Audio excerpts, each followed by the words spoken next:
આજનો વિડીયો આમ તો સ્પેશિયલ સુરતીઓ માટે છે, પરંતુ મારે જે ઇતિહાસ કહેવો છે એ દરેક વ્યક્તિ માટે છે કે જે આ જગ્યા ઉપર અવારનવાર ફરવા જાય છે. એ પહેલાં મારે એક વાત કરવી છે કે આચાર્ય ચાણક્યનું એ કથન આજે એટલું જ સાચું છે કે જે પ્રજા પોતાના ઇતિહાસ અને પોતાના પૂર્વજોના બલિદાનને ભૂલી જાય છે ને તેનું અસ્તિત્વ જોખમમાં મુકાઈ જાય છે.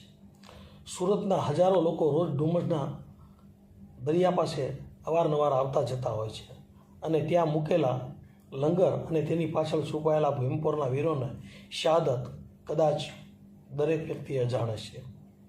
આ ઇતિહાસ લોકોના દિલ અને દિમાગમાં જીવંત રાખવા માટે મેં આ વિડીયો બનાવ્યો છે.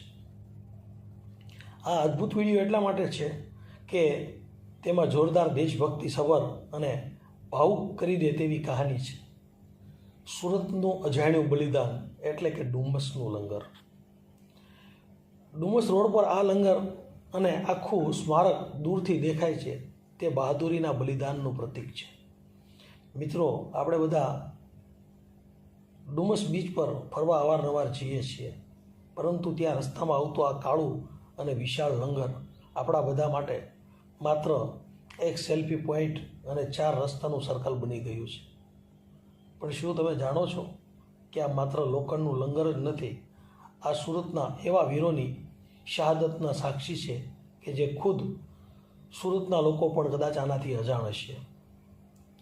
તમને ખબર છે 1914થી લઈને 1918 સુધીનો આ મહાન વિગ્રહ, જે લગભગ આજથી 100 વર્ષ પહેલાં જ્યારે પ્રથમ વિશ્વયુદ્ધ ચાલી રહ્યું હતું ત્યારે સુરતના આ વિસ્તારના સચિન સ્ટેટ રિયાસત હેઠળ આવતો હતો અને આ યુદ્ધમાં બ્રિટિશ આર્મી તરફથી લડવા માટે આપણા સુરતના સ્થાનિક યુવાનો દરિયો પાર કરી અને છેક ઈરાકના બસરા નામના મેદાનમાં ગયા હતા. સ્મારકની આ દિવાલ કે જેમાં ભીમપોર અને શહીદોના નામ લખ્યા છે, તારીખ જ્યારે શહીદ થયા છે ત્યારની અને સાલ, નામ અને બધું લખેલું છે. એ લશ્કર પરિવારના બહુ ઝાઝા લોકો જે હતા તે ત્યાં એણે પોતાના પ્રાણની આહુતિ આપી હતી.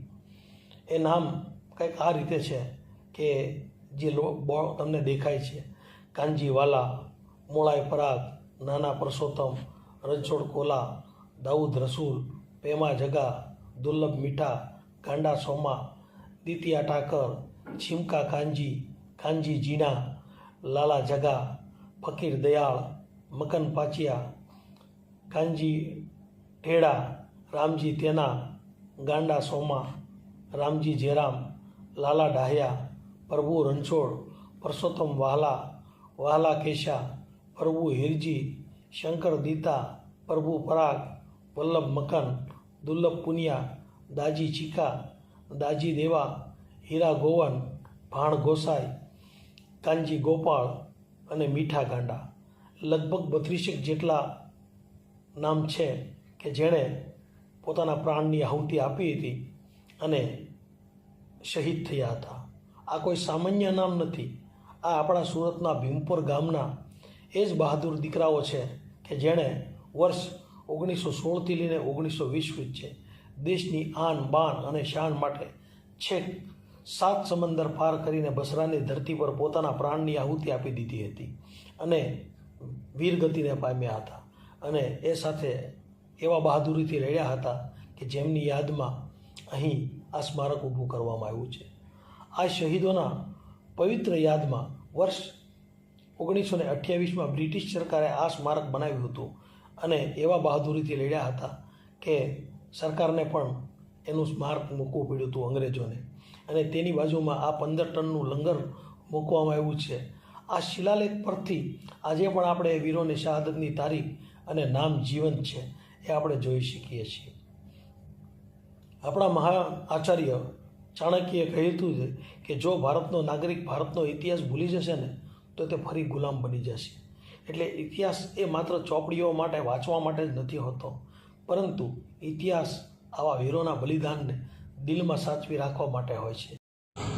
તમે પણ જ્યારે સુરત આવો ત્યારે આ સ્થળે 2 મિનિટ ઊભા રહી અને આ જે શહીદો છે એના બલિદાનને 2 મિનિટ ઊભા રહીને શ્રદ્ધાંજલિ જરૂર આપજો, કારણ કે એના બલિદાનો જે છે એના કારણે આજે આપણે ગર્વ અનુભવીએ છીએ